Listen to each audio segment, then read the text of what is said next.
Hello friends, कैसे हैं आप लोग। आज हम बात करने वाले हैं साल 2016 में आई एक मेक्सिकन हॉरर मूवी 1974 ला पोजीशन द ऑल्टर के बारे में। तो अगर आप हमारे चैनल पर नए हैं तो चैनल को सब्सक्राइब करके बेल आइकॉन दबाइए ऐसी और भी वीडियोस की नोटिफिकेशन पाने के लिए। और आप लोग मुझे इंस्टाग्राम पर भी फॉलो कर सकते हैं जिसका लिंक आपको डिस्क्रिप्शन में मिल जाएगा। तो आइए फ्रेंड्स, बिना किसी देरी के इस वीडियो की शुरुआत करते हैं। मूवी की शुरुआत में हम एक न्यूज रिपोर्टर को देखते हैं जो कि एक घर के बाहर बहुत सारे लोगों का इंटरव्यू ले रहा था, जहाँ हमें पता चलता है कि इस घर के 4 लोग अचानक से ही रात भर में गायब हो गए थे। और वहाँ के नेबर्स का ये मानना था कि उस घर से काफी अजीब सी आवाजें आ रही होती हैं, जैसे कि वहाँ कोई ट्रेन चल रही हो और आग लग रही हो। पर जब वो नेबर्स ने घर को चेक किया तो उन्हें वहाँ पर ऐसा कुछ भी नहीं मिला। इस जगह पर हम एक डॉक्टर को भी देखते हैं जिसके हाथ में बहुत सारी वीडियो टेप्स थी, जिनसे हमें पता चलता है कि उस घर के अंदर एक न्यूलीवेड्स कपल रहने के लिए आया था और वो लोग अपनी लाइफ की हर चीज कैमरा से रिकॉर्ड किया करते थे। अब हमें उस कपल की बनाई हुई वीडियो रिकॉर्डिंग दिखाई जाती है, जिसमें हम देखते हैं कि मैनुअल अपनी वाइफ एल्टियर को उसके बर्थडे पर एक पप्पी गिफ्ट करके सरप्राइज कर देता है,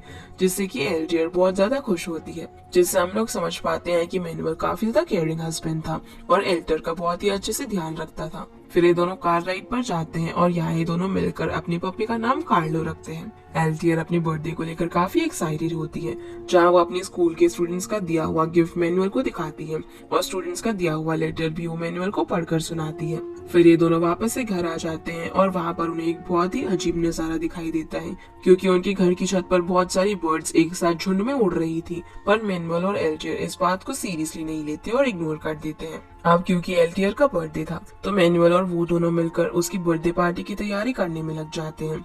जिस बीच एल्टियर को पता चलता है कि उसकी बहन टेर पार्टी के अंदर नहीं आ सकेगी, जिस वजह से वो थोड़ी सी दुखी हो जाती है। पर तभी उसे टेलीफोन पर एक अननोन कॉल आता है, जिसे वो जब अटेंड करती है तो सामने से कोई भी आवाज नहीं आती। तब मैनुअल एल्टियर से फोन लेकर चेक करता है, पर मैनुअल के फोन लेते ही वो फोन कट हो जाता है। लेकिन इस चीज को भी ये दोनों इग्नोर कर देते हैं और वापस से अपनी तैयारियों में लग जाते हैं। आगे हम देखते हैं कि एल्टियर की बर्थडे पार्टी में उनके काफी सारे फ्रेंड्स आते हैं और वो लोग बहुत ज्यादा एंजॉय कर रहे थे। यहाँ हम मैनुअल की बहुत ही अच्छी दोस्त कोलान को भी देखते हैं। और जब एल्टियर को पता चलता है कि उसकी बहन भी पार्टी में आ रही है तो वो तो काफी ज्यादा खुश हो जाती है। जिसके बाद मैनुअल और एल्टियर एक कपल डांस भी करते हैं और जब पार्टी खत्म होने के बाद सभी लोग अपने घर चले जाते हैं तो एल्टियर मैनुअल को अपनी फ्लाइट अटेंडेंट ड्रेस पे पहन कर दिखाती है, जिसके बाद ही दोनों सो जाते हैं।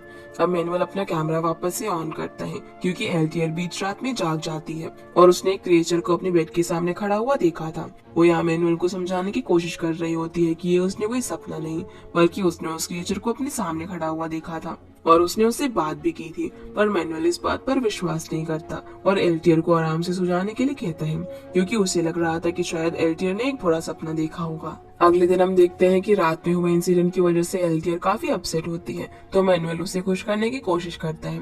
पर तभी एकदम से उन दोनों को घर के ऊपर कुछ गिरने की आवाज आना शुरू हो जाती है, जिससे कि वो दोनों जल्दी से विंडो के पास जाते हैं और देखते हैं कि काफी सारी मरी हुई बर्ड्स उनके घर के ऊपर काफी तेजी से गिरती जा रही है, जिससे कि वो दोनों काफी डर जाते हैं। और जब ये दोनों बाहर जाकर अपनी छत चेक करते हैं तो उन्हें मरी हुई बर्ड्स के अलावा वहाँ पर कुछ भी नहीं मिलता। आगे हम देखते हैं कि मैनुअल एक प्रोजेक्ट पर काम कर रहा था जो कि उसके लिए बहुत ही इम्पोर्टेंट था और ये सब एल्टियर रिकॉर्ड कर रही थी।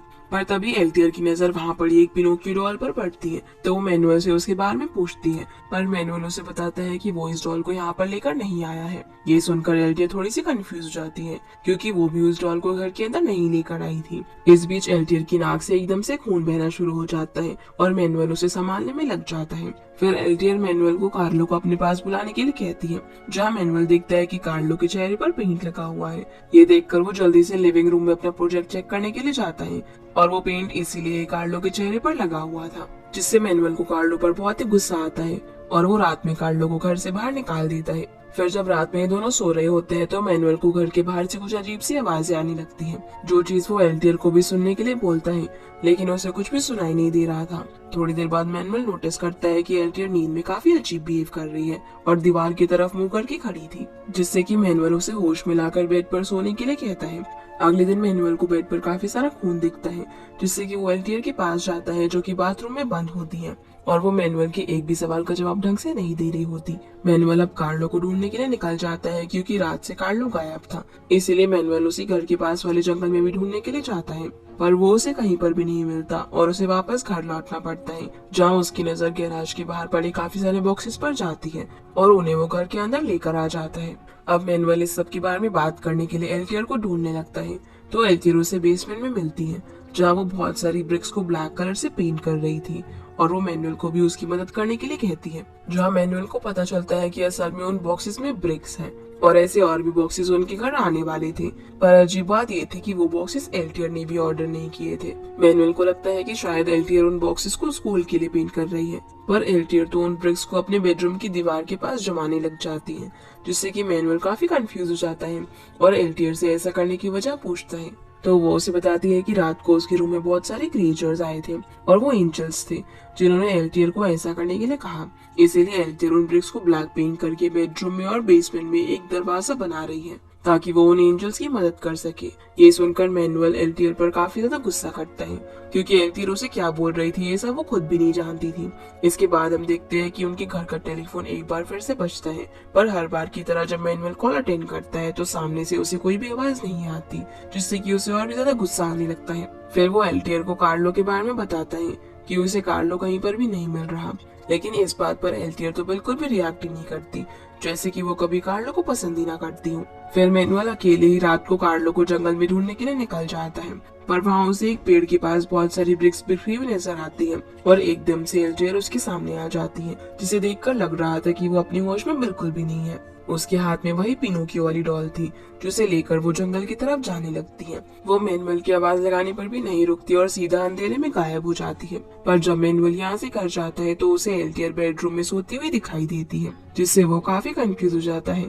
अगले दिन मैनुअल वापस से एल्टियर से इन सब चीजों के बारे में बात करने की कोशिश करता है, पर अब की बार एल्टियर उसे कुछ भी जवाब नहीं देती और उसे ज्यादा बोलने के लिए मना करती है, जिससे कि मैनुअल अब बहुत ज्यादा परेशान हो जाता है। और जब एल्टियर अपने स्कूल के लिए निकल जाती है तो मैनुअल अपने फ्रेंड कॉलिन को घर में बुलाता है, जिससे वो सारी बातें शेयर करता है कि उसके साथ बीते दिनों में क्या क्या हुआ है। जो सब सुनकर कॉलिन उसे बताता है कि जरूर तुम्हें कोई स्टॉक कर रहा है, इसलिए एल्टियर डरी हुई है। पर जब मैनुअल उसे वो ब्रिक से बना हुआ दरवाजा दिखाता है तो कॉलिन भी शॉक रह जाता है और वो खुद भी समझ नहीं पाता कि आखिर एल्टियर ऐसा किसके कहने पर कर रही है और क्यों कर रही है। अब थोड़ी देर में एल्टियर भी वहाँ पर आ जाती है, जिससे कि कॉलिन वहीं पर रुककर उन दोनों के साथ हो रही चीजों को रिकॉर्ड करने का डिसाइड करता है।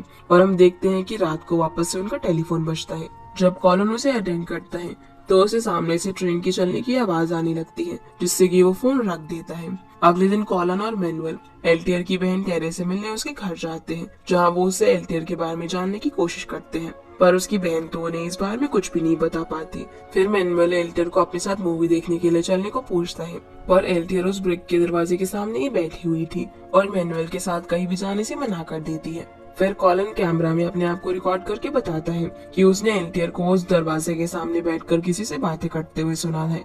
इसके अलावा उसे रात में काफी सारी अजीब आवाजें भी आती हैं, जिससे कि वो सो नहीं पाता। जिसके बाद उसे बेसमेंट से भी कुछ आवाजें आती हैं, तो कॉलिन चेक करने के लिए बेसमेंट में जाता है, जहाँ एकदम से एल्टियर उसके सामने आ जाती है और वो उस ब्रिक से बने दरवाजे के सामने खड़े होकर अपने पैर जमीन पर मारती है, जिससे कि ब्रिक्स की दूसरी साइड से भी आवाजें आना शुरू हो जाती है, जो देखकर कॉलिन काफी ज्यादा डर जाता है और वो मैनुअल का कैमरा अपने साथ ही लेकर वहाँ से भाग जाता है।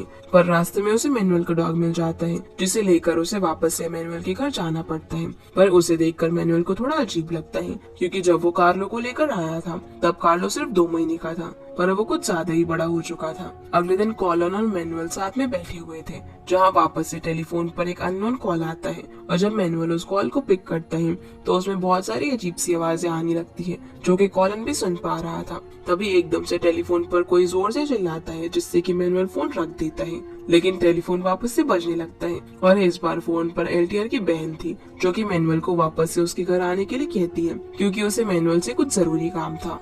अब मैनुअल और कॉलिन टेरे के घर पहुंच जाते हैं। टेरे उन्हें यहाँ पर अपनी फैमिली एल्बम दिखाती है, जिसमें मैनुअल की नजर एक छोटे बच्चे पर जाती है और उसके पास भी बिल्कुल वैसे ही पिनोकियो डॉल थी, जैसे कि मैनुअल के घर में उसने देखी थी। टेरे उन्हें बताती है कि असल में वो बच्चा एल्टियर और उसका भाई है, जिसका नाम पैब्लो था। और एल्टियर उसे बहुत ज्यादा प्यार करती थी और उसका काफी ध्यान भी रखती थी। पर जब एल्टियर 6 साल की हुई तो उसे एकदम से रात को उठकर अपने पेरेंट्स को बताया कि पैब्लो को कुछ लोग लेकर चले गए हैं, जिस बात को सुनकर एल्टियर के पेरेंट्स को लगा कि शायद एल्टियर ने कोई बुरा सपना देखा होगा, क्योंकि पैब्लो तो अपने झूले में सो रहा था। पर जब उन्होंने पैब्लो को उस झूले में चेक किया तो सच में वो वहाँ से गायब था, जिसके बाद सभी लोगों ने पैब्लो को ढूंढने की काफी कोशिश करी, पर वो उन्हें कभी भी नहीं मिला और ये कभी भी नहीं पता चल पाया कि आखिर उसे कौन लेकर गया। जो सुनकर मैनुअल और कॉलिन जब वापस से घर लौटते हैं तो उन्हें डोर पर गैरेज में कुछ अजीब सी चीजें पड़ी हुई दिखाई देती है, जिसे हटाने के लिए मैनुअल गैरेज में जाता है, पर असल में वहाँ पर तो कार्लो की लाश थी,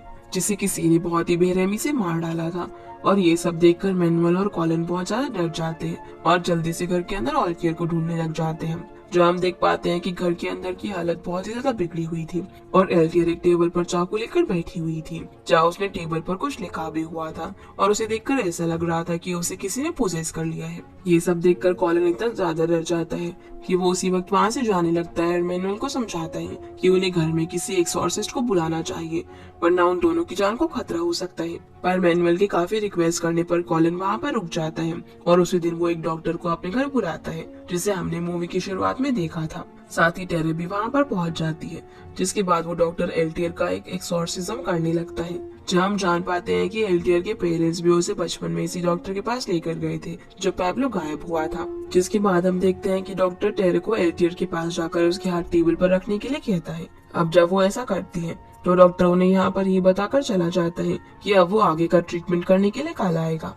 और तब तक इन लोगों को एल्टियर का ध्यान रखना होगा। आगे हम देखते हैं कि टेरी, कॉलिन और मैनुअल साथ में बैठे होते हैं, पर तभी उन्हें बेडरूम से कुछ आवाजें आने लग जाती है, जिससे कि वो तीनों चेक करने के लिए वहाँ पर जाते हैं, जहाँ वो देखते हैं कि एल्टियर उन ब्रिक से बने दरवाजे के सामने बैठकर हंस रही होती है। पर तभी एकदम से बेडरूम का दरवाजा अपने आप ही बंद हो जाता है और थोड़ी देर बाद जब दरवाजा खुलता है तो मैनुअल और टेरी एल्टियर को ढूंढने लग जाते हैं, क्योंकि वो वहाँ से गायब हो चुकी थी। जिसके बाद ये लोग जल्दी से बेसमेंट की तरफ जाते हैं और एल्टियर वहाँ पर उन्हें एक चादर के नीचे मिलती है, जिसकी बॉडी पूरी तरह से आकर चुकी थी और उसकी आंखों से भी काफी सारा खून बाहर निकल रहा था। जिसके बाद मैनुअल किसी तरह से उसको होश में लेकर आता है और एल्टियर उसे सब कुछ सच बता देती है कि कुछ लोग उसे एक बहुत ही भयानक जगह पर लेकर गए थे, जहाँ एक अंधेरे कमरे के बीच एक बेड पड़ा हुआ था और उन लोगों ने एल्टियर को चुना ताकि एल्टियर गॉड के चाइल्ड को जन्म दे सके।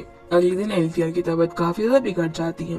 तभी उनके घर पर डॉक्टर आता है, जो कि मैनुअल को एक एनवेलप देता है और समझाता है कि एल्टियर जिस सिचुएशन में अभी है उससे उसे निकालना बहुत ही मुश्किल है और वो एनवेलप ही उनकी कुछ मदद कर सकता है। पर जब वो डॉक्टर मैनुअल को एनवेलप देता है तो वो कॉलिन से रिकॉर्डिंग बंद करवा देता है, जिस वजह से हम नहीं देख पाते कि आखिर उस एनवेलप के अंदर क्या था।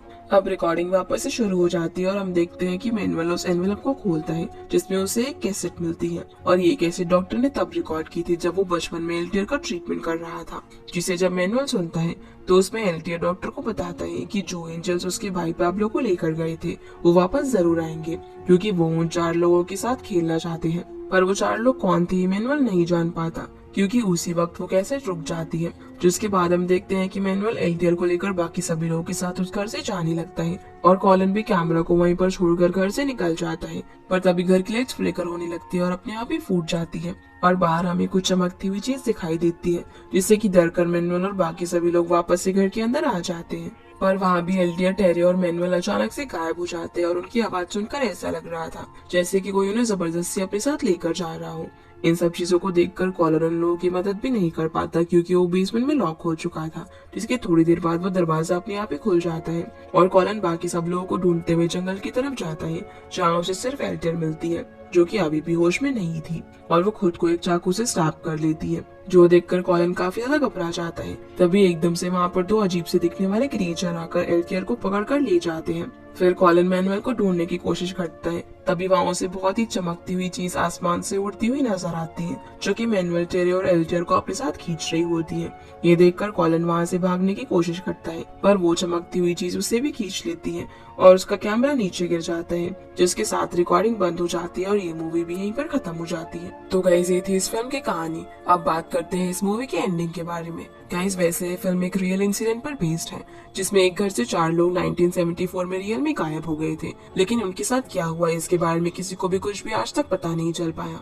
पर अगर हम मूवी की बात करें कि आखिर इसमें क्या चल रहा था, तो असल में एल्टियर का भाई पैब्लो जब गायब हुआ था उस समय वो काफी छोटी थी और उसे ये लगने लगा था कि ये सब उसकी वजह से ही हुआ है। इसीलिए उसके पेरेंट्स ने एक डॉक्टर को बुलाकर उसका ब्रेन वॉश करवा दिया ताकि वो इस इंसिडेंट को भूलकर मूव ऑन कर सके। लेकिन जब मैनुअल ने उसके बर्थडे पर उसे एक डॉग गिफ्ट किया, तब एल्टियर के मन में एक सेल्फ डाउट आया कि वो उस डॉग का ख्याल रख पाएगी या नहीं, क्योंकि बचपन में उसका भाई तो मिसिंग हो गया जिसका जिम्मेदार वो आज भी खुद को मानती थी। और अब वो वही सारी चीजें रिकॉल करने लगी जैसे कि उसे बचपन में लगा था कि उसके भाई को कोई लेकर चला गया है, और इस सिनारियो में भी उसे वही सारी चीजें दिखाई देने लगी जिन्हें वो एंजल्स कहकर बुलाती थी। और जैसे कि बचपन में उसका भाई मिसिंग हो गया था, वैसे ही उसका डॉग भी मिसिंग हो गया, जिसे शायद उन क्रिएचर्स या फिर एंजल्स ने मारा था जिन्हें वो देखती थी, या फिर ये सब उसने खुद ही किया था। लेकिन आखिर में ये चारों लोग कहाँ पर गायब हो जाते हैं, इसके बारे में मूवी में कुछ भी बताया नहीं गया है।